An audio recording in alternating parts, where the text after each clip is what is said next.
opportunity to be a student of one of the best B schools in India, IIM Sambalpur.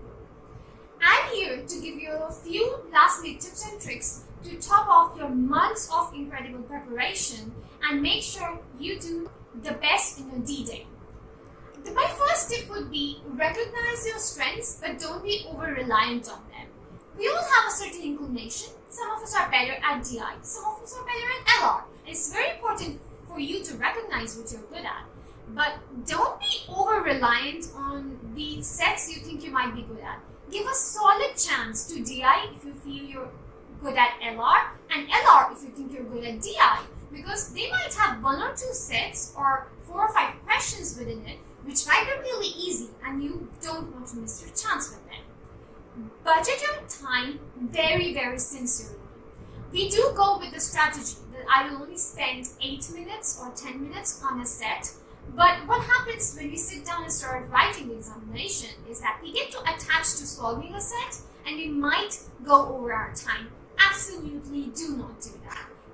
When you can't solve a set which has 4 questions within 8 minutes, I strongly suggest you move on. And if there's a set with 6 questions, then I suggest you don't give it more than 10 or 11 minutes. Which brings me back. If CAT 2021 has a similar pattern to CAT 2020, then what might just happen is you will have a few sets with 4 questions within them and a few sets with 6 questions within them. And what sort of tends to happen is we tend to look at sets as one entire question, we either attempt or not attempt, but that's not true.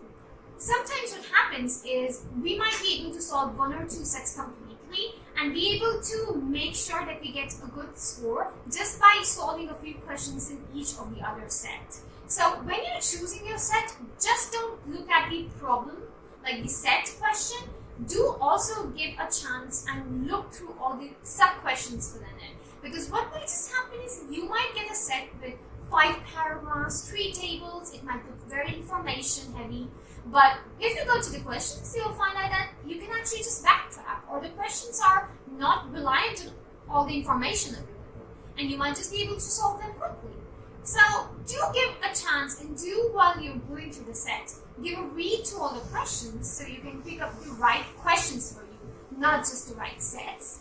If you approach these strategies and make sure that you are accurate when you go through the questions and answer them, I'm pretty sure you'll easily be able to get more than 90 percentile.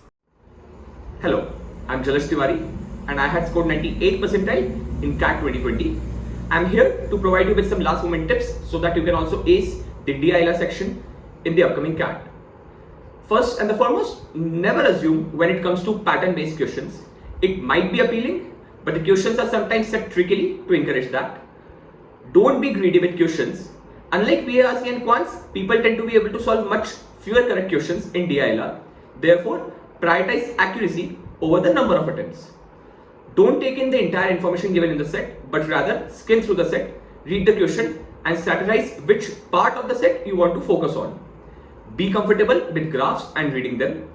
Visual perception when dealing with graph is important to solve DI sets efficiently.